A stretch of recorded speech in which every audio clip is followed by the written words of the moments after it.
What's going on, everybody? This is your review for Real Housewives of Potomac, Season 7, Episode 17. Before we get started, I know that my do-rag is not centered. I don't want to hear nothing from nobody. Alright, so, picks up with Giselle and Robin saying to Ashley, Candace won't have a relationship with you after this. Ashley feels that, they'll be even, which I'm like, oh, you shouldn't have said that. And she will tell her at the dominatrix party that they're having tomorrow. It'll be the last night. So her thing is, she rather that be the very last thing to come out rather than have said it any time before. So at least up until that last moment, they've enjoyed the trip. Let me see. The girls end up going by the water. They're taking photos. Candace mentions her song and how it's been remixed. Giselle shakes her in her confessional, saying anything other than what we've already heard is going to be great. I hope that Candace says something at the reunion, because again, the same girls that you want to defend you, primarily this one particular person, shades you every chance she gets. She plays it. They film her performing it like it's a music video. It's cute. Giselle and Candace talk, and Candace says that she is looking at, and I believe she said Karen differently. I'm pretty sure it was Karen. It might have been Ashley, but I think it was Karen.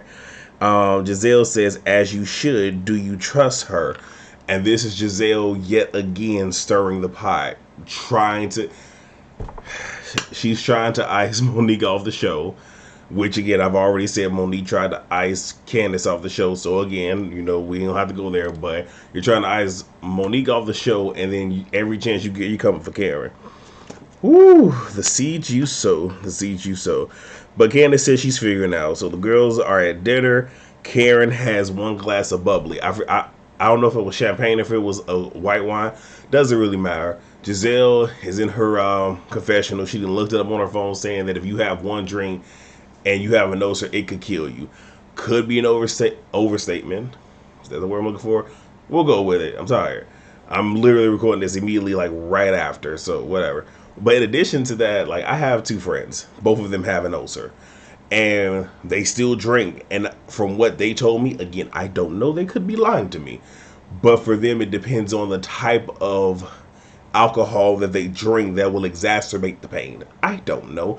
But this is one of those things where I really don't care. But again, Giselle is the one that is looking for a reason to continue to come at Karen, especially now that she done came for her. It's tit for tat. Robin asked if the girls have sent pictures of, I think she said of them playing with themselves to their men, but I don't know, she sends some type of media. The girls said no, and then Robin is taking pictures of Candace while she has something draped over her. I don't know if she was taking pictures of her birds or her kitty or both, don't know, but they're doing it at the table. All right, no coof. So next day, I believe it was the next day, they are riding in sidecars on the way to a puncha place, a place, I guess a historical landmark type of place that actually makes it. So they're there. Robin tells the girls that the site is now live, and Wendy asks, where is Karen?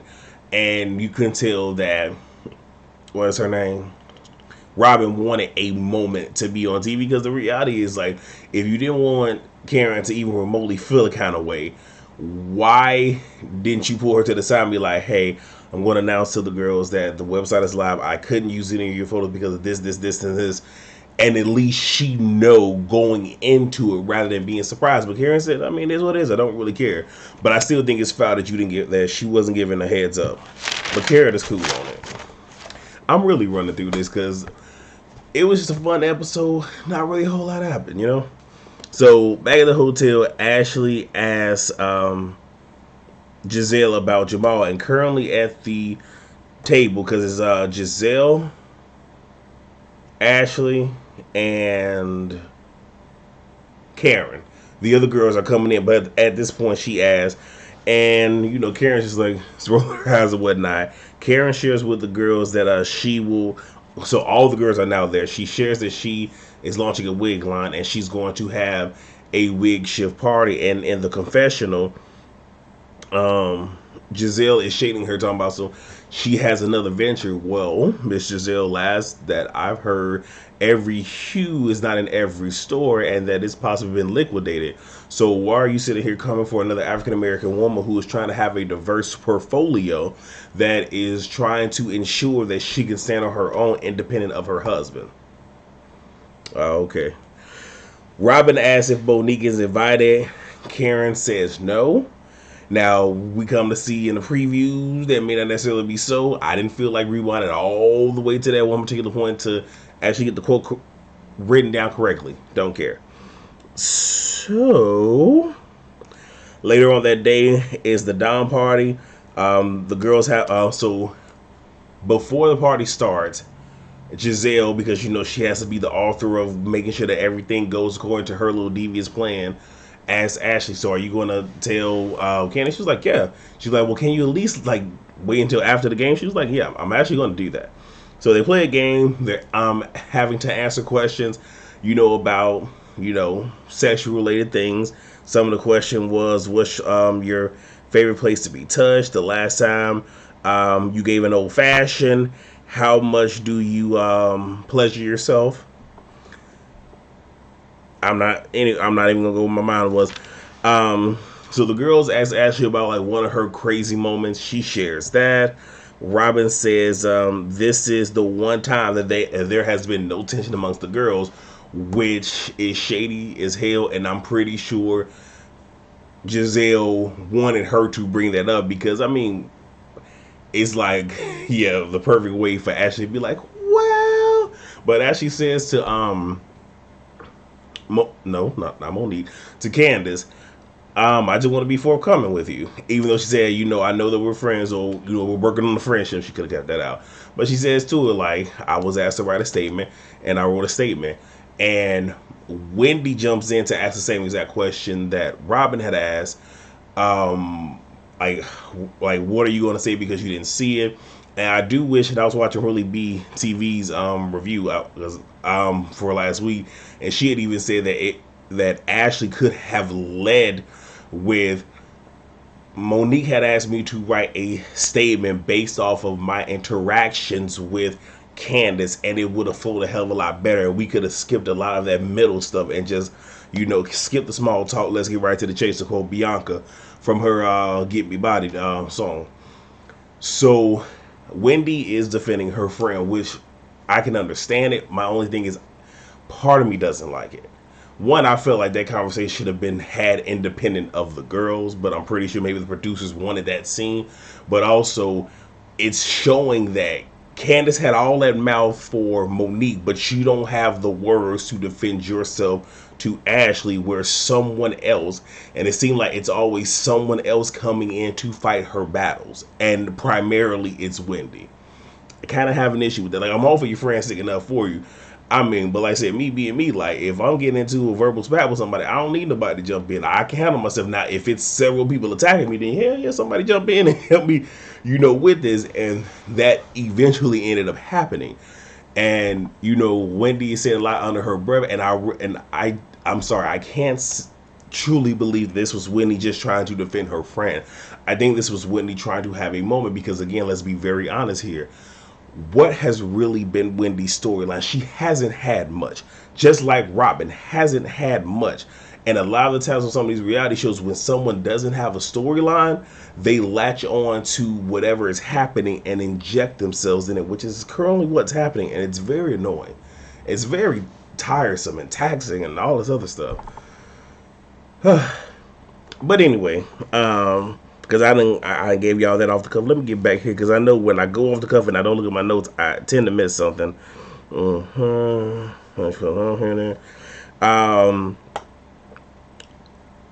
Candace has says to Ashley, in essence, like you're defending her, but she has dogged you out to me and Chris. And Ashley's thing is, well, maybe she did say these things, but her actions are showing me something totally different. So it just is what it is. Wendy says she thinks that it's something for revenge. Actually, like, well, no, it's not that. And then Robin jumps in and said, but you did say that. She's like, I did not say the word revenge. So we're doing semantics. She's pulling Nene Leakes right now. And I believe it was Giselle that said, "But you said that this will make y'all even." Which I'm kind of like, I was still upset with Ashley. Like, why would you tell the green-eyed gremlins any of this? Because now they can throw in things they recall. To granted, there's already holes in the damn story. I mean, it just is what it is. You're defending your friend, whatever. But whatever, I don't really care. So Ashley didn't had enough. Ashley gets up and leaves. Karen says, that she has been trying to push Monique to apologize, and Monique wants to, and the girls keep saying that you shouldn't have to tell a grown woman this, and this. They had to ask Candace, like, is there even room for her to apologize? She said, has she done it before? Now, maybe yes, but it's the whole her not being remorseful.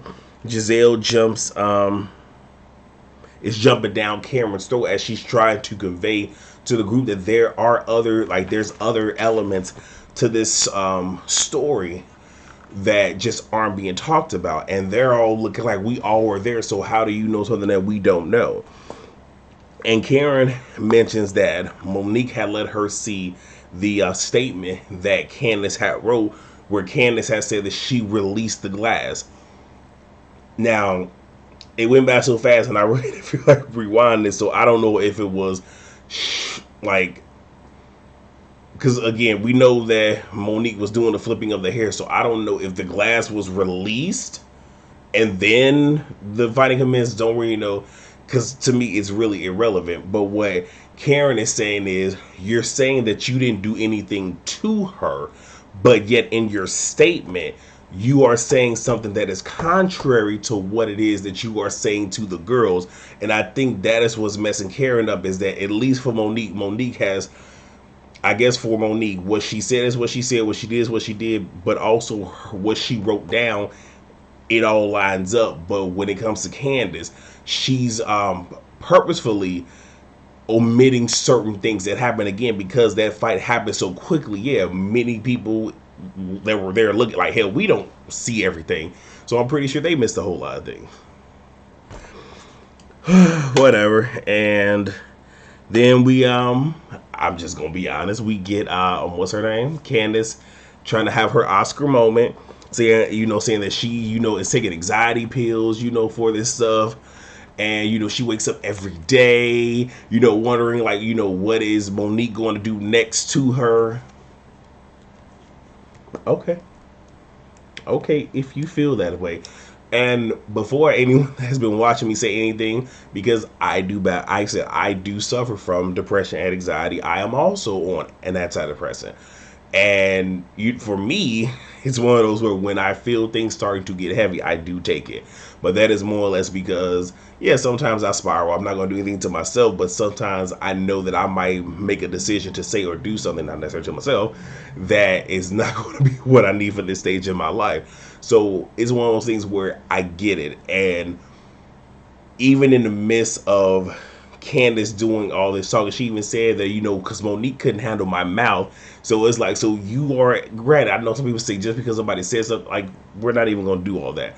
But this whole entire time, Candace has been saying she didn't do anything. She didn't contribute, none of that. Yet you're low-key saying that you are aware of the fact that you have.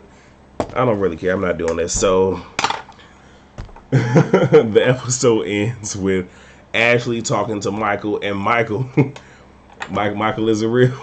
Michael said when she brandished the button, I'm sitting here like, you know what, Michael, you best to do that, because again, Michael's trying to stick up for his wife, and also he's in a very weird situation. So yeah, you better say the right thing, be on your wife's side. But Candace is playing the game. And when she was talking to her husband, she was like, because Monique said all this stuff about Ashley. Like, what did she say? Like, if you know what she said and he know what she said, but you did that because you needed that moment.